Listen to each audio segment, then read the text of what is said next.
All right, we're going to go over the answers for the test we took in ECA remediation today. The test that we took was over a story called "What of this goldfish would you wish?" Here are the test questions. Let's kind of go through this. First question is, what is the subject of Yonatan's documentary? So this is the answers directly in the text kind of question. And it's clearly not this. It wasn't that. Even though there were some tensions and stuff, it wasn't really about that. It was basically about the ordinary people expressing their dreams through the idea of asking them, like, what if you had a magical goldfish would you ask for? So that's the best answer to see. Then we go to number 2. Yonatan plans to film in cities beyond Tel Aviv because he wants to. In this case, he wants to actually document wider varieties of people. So Tel Aviv has some classes of people, but he went beyond that so he could get like all kinds of different ethnicities, ages, levels of poverty, and stuff like that. Corporate sponsors, even though like they mentioned that someday I'd like to sell this, that's not exactly what it was for. Find more interesting locations, not the case. Hire less expensive camera crews. He's the only one doing the filming, so clearly you can eliminate C. So next question would be, why does Sergei Gorelick dislike strangers banging on his door? The correct answer is that it brings back bad memories of life in Russia.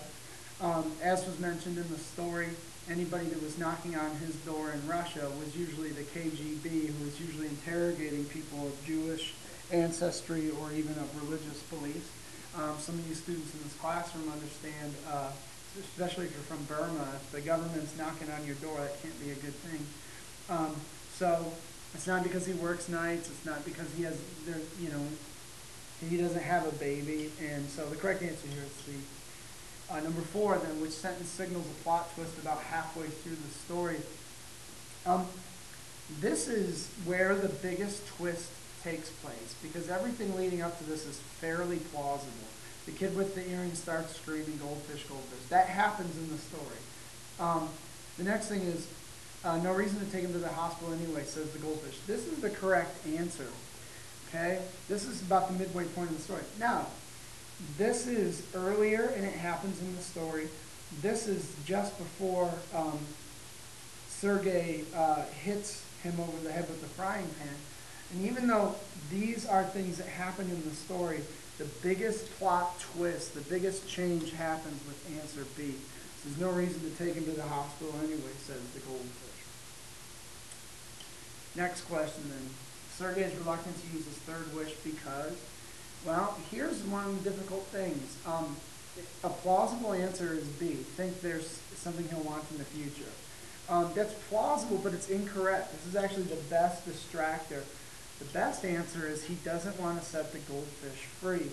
And that's because the goldfish, when you read the dialogue that they have and the understandings that they have, and you analyze their relationships between characters in reading this, it is pretty blatantly obvious, even though it's not stated, that Sergei is friends with the goldfish and doesn't want him to go. Even though the goldfish doesn't necessarily have the same feelings toward Sergei, he doesn't want the goldfish to be set free because it's his friend. Can't decide what to wish for, that's not true.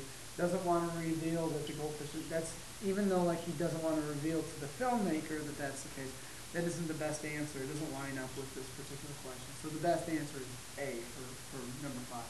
So that brings us to number 6. What did Sergei give up when he used his last wish? Definitely not income, definitely not learning Hebrew, definitely a lot of his friendships with his neighbor. He's living in a neighborhood so that he can be quiet and isolated and not talk to people. The correct answer is the companionship of the fish. And once again, that would be implied by the last couple of lines of the story too, which it's not directly stated, but it's implied, which makes questions like 5 and 6 very challenging for them.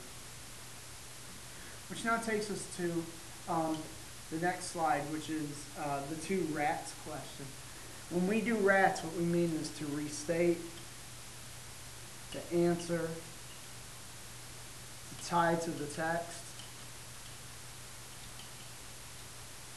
And all of these questions, really, they're worth a lot of money on the ECA. They're worth, the kind of points, if you can do well on these and then get decent on the multiple choice questions, you should be okay.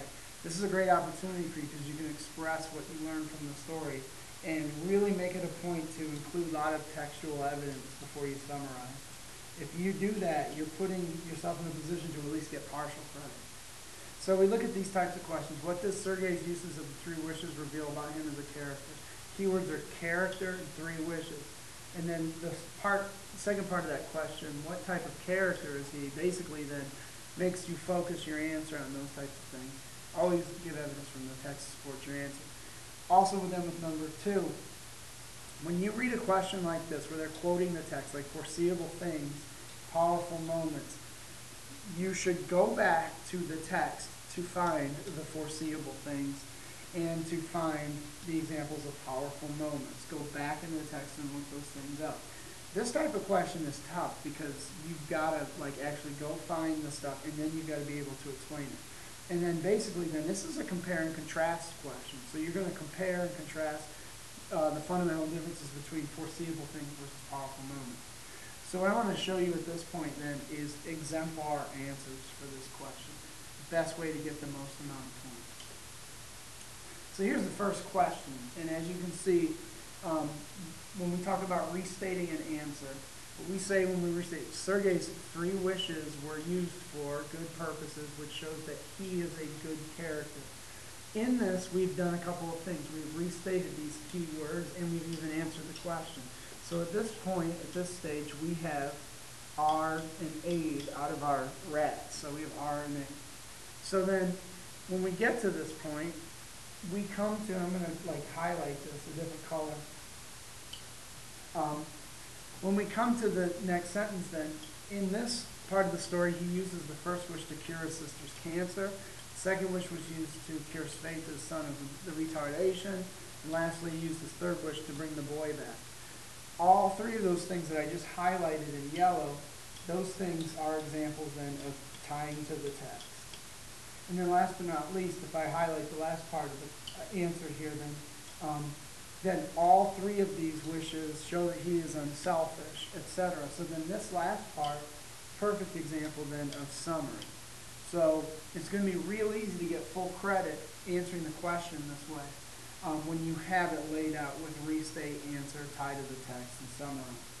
That brings us to the next question, which is foreseeable things versus powerful moments. This is a compare and contrast type of question.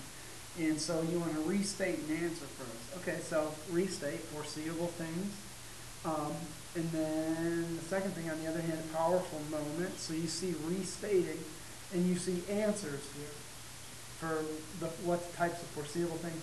And then you see the answers here for complication as far as the powerful moments. So this part, we have already restated and we have answered the question. Now the trick is on this one, to get full credit, you've got to tie to the text.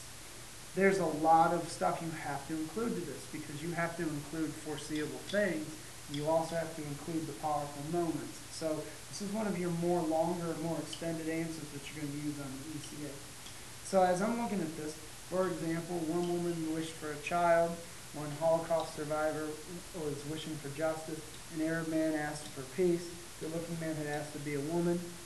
And then, so we have text-based answers there.